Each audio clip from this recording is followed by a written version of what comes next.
started, let's bring Jonathan in and we'll hear all about Confreda and get moving. How are you? Good, how about you? Good, thanks for coming in to join me.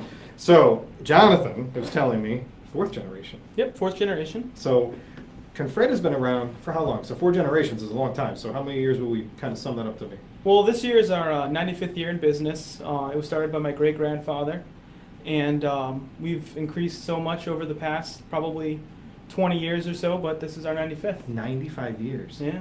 That's a really long time. Now, has Confreda been in the same location for that entire time? Well, we originally were founded in Warwick, right by the airport, right across the street from it. And for our first 20 or so years, we started in there. Then we slowly expanded over to the Cranston area, and now we farm about 300 acres in the Cranston area and still about 100 in the Warwick area. So 400 acres? Yeah, about 450 altogether. Wow. So I've seen Confreda, and I've seen, I've been out to Hope, right? Yep. I'm saying the right area, so I've been out to Hope. Tell us about 95 years is a long time, and I have to imagine not just the land has evolved over that time, but what you produce, right? So what is it that's changed, and what are you producing now? So how did you start, and where are you guys at now with that? Well, when we first started off, we just grew mainly corn and squashes, with a lot of winter squashes as well as some pumpkins, and we sold primarily to the old Providence farm market. Yeah. The one, I think there's some houses there now. We actually sold a lot. Behind Providence Place. Yeah, right. Yep. That used to be a farmer's market. We used to sell a lot in there, and then throughout the years, we've evolved to selling to more grocery stores. Then in the past 10 years, a lot of restaurants, and we also do our own little farm stand in Hope, Rhode Island. So you said squashes and pumpkins. What is it that the restaurants are? Because you got greenhouses that are operating all year round. Yes. Growing things all year Well, round. we started off with just the squashes and pumpkins. Okay. But now we grow corn, squashes still, eggplant, peppers. We grow a lot of tomatoes. Basically anything really, you see in a grocery store, we grow. The only thing we really don't grow is like lettuces and stuff like that. Really? Okay. But we grow, I think, over 75 or 85 different fruits and vegetables. Wow. And that's all grown here in Rhode Island? All here in Rhode Island, yes. So how big is your team? I mean, this is covering 450 acres. That's a lot of land to cover. In terms of harvesters, we have about 60 this time of year. But in terms of actual full-time, we have about 25 or so. 25 full-time people on staff? Yep. Between mechanics for all the equipment, different office staff, sales staff. We like to keep a lot of the field workers on year-round to kind of help us out. So being that you're 4th generation, you've kind of, I'm sure, as you're growing up, you've seen different things evolve. People's tastes, their thoughts on food, the quality of the food that's coming out there. One of the things that I found, and I've had a lot of conversations with chefs on the show, is that people want this farm-to-table experience. They want to source local as best they can.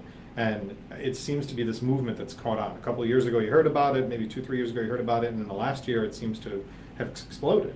And I've had a variety of chefs on that say that they sometimes grow their own. They go shopping on a regular basis. Do you find that has helped you grow and your business become bigger? Oh yeah, 100%. The local movement has been fantastic for us. 10 years ago, we pretty much only sold to, some couple restaurants, maybe 1 or 2. Mm-hmm. Primarily, it was to grocery stores and then in the open market. But in the past 10 years, and mainly in the past 3 years, we have restaurants that come directly out to the farm. We have Picaro's restaurant right down the road from here. Brian Kingsford, Chef Kingsford, yeah. Brian will actually send his team here into our fields to go pick. Really? Yeah, he'll send his guys out there. We've trained them how to pick. They know how to do it. He'll send them in there to pick Swiss chard, all sorts of different stuff. That's awesome. Yeah, and Brian's, and the chef Derek Wagner is another person that's really creative. I know that he's told me Derek buys a lot of stuff from us. Yes, he's told us he's been out there. So your name, along with my other guests today, has come up quite frequently in that regard. So that ability, along with the markets, like you said, you're going into the grocery stores and the different markets. How does it give you this ability? So you being 4th generation, do you have plans of things that you'd like to see expand, other things you'd like to be able to grow? I think the biggest improvement for us really is in terms of fruit and apples and whatnot. Yep. Not more on the food side, but more on the entertainment side with Pick Your Own. Yep. So, we're seeing a lot of interest in that stuff. So what are the things that guests can come out, or consumers can come out to pick on their own? Right now, all we have is Pick Your Own pumpkins. Okay. Next year, we're going to be looking at possibly doing like Pick Your Own flowers.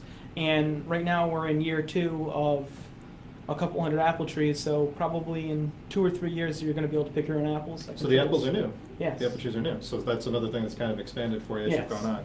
So The year-round ability, the things that you've got growing year-round, are you able to supply restaurants and consumers, or does that kind of just get segmented as to where it can go? In terms of year-round, we do have a limited season. We try our best to extend it with different stuff. We'll hold back a lot of the butternut and the winter squashes till the end of December. We have a lot of greenhouses where we'll grow early tomatoes that'll be ready like as early as May. Wow. That some of the more exclusive restaurants that have a really good relationship with, we'll sell some to them as well. So they get that first of the season tomato that by June everyone wants. Right. So yeah, we do some stuff. So I've kind of seen this, like we talked about the locally sourcing it, growing. The farm stand, how long is that open for? Is that a specific time frame that the farm stand guests can come from? Well, with the farm stand, that typically runs from Easter to the end of December, and we start off in Easter with we do like a little Easter egg hunt, obviously, to start off the season.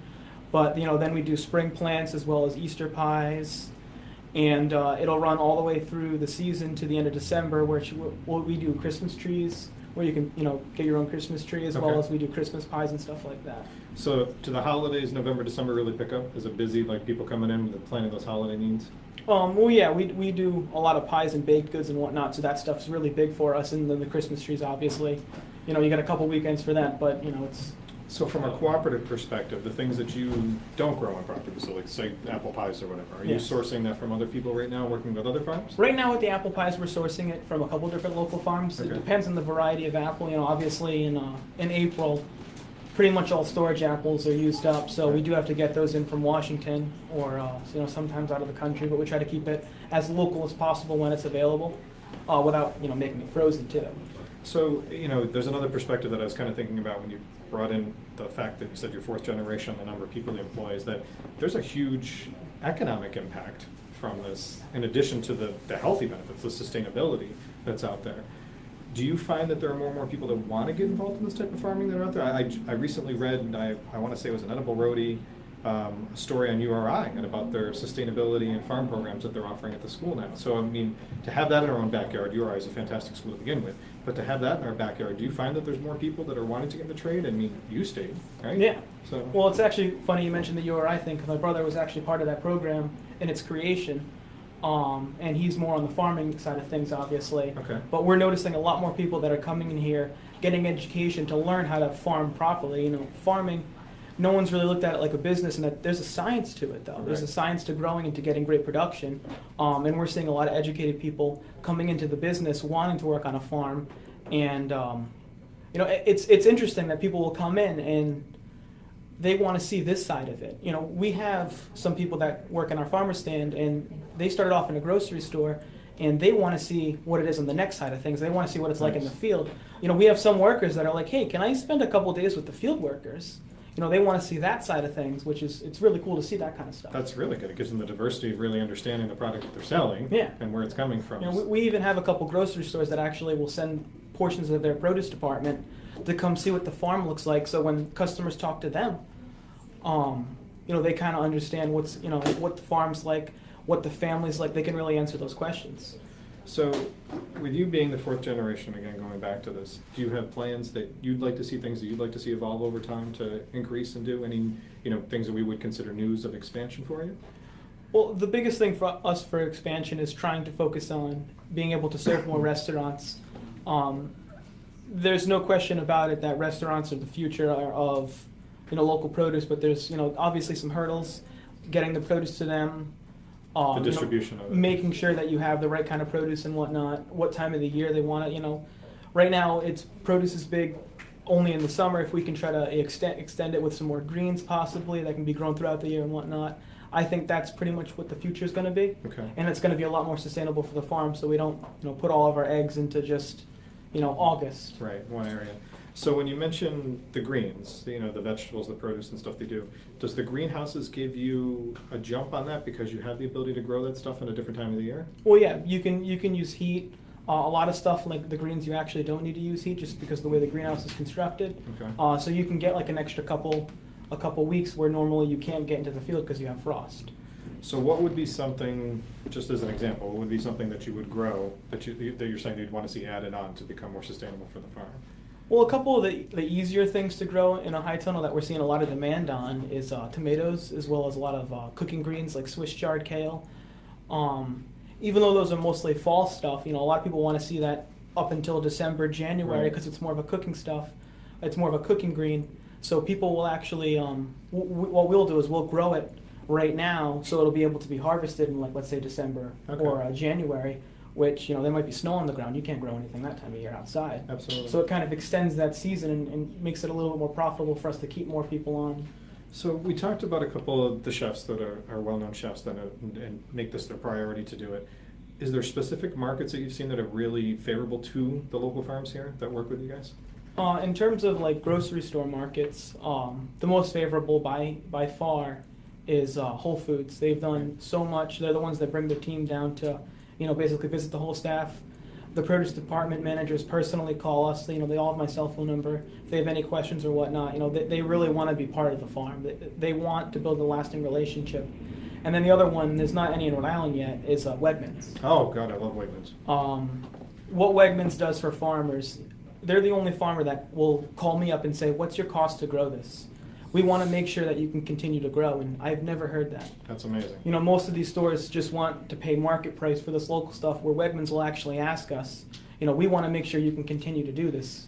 And there's an amazing difference walking into Wegmans. I grew up in upstate New York in Syracuse, where Wegmans was founded. So Yes. it's all I shopped in. I think the closest one's in Massachusetts, right? Somewhere in Mass. Yeah, there's a couple in Mass, probably Chestnut Hill. Yeah. That okay. one's pretty close. Trying to think what. The Norwalk, not Norwalk. So those guys, even in Massachusetts, you're getting orders from these people that are coming in and. Oh yeah, we and sell so- to 4 different Wegmans now. They just added the Burlington store last year. Wow. That's the newer one, and they're going to be opening up a 5th store next year as well, and we'll be in there as well. That's fantastic. Well, 4th generation, as you heard, he's covered a lot. 450 acres is no small task to manage and do. And I have a feeling we're going to hear some more of this from our other guests coming in. But Jonathan, good luck to you. You've done an amazing thing over there. So I hope you continue the family tradition. And we'll put out there that people should look for some of these things that they can get through December so they can enjoy them from. So Oh, yeah. thank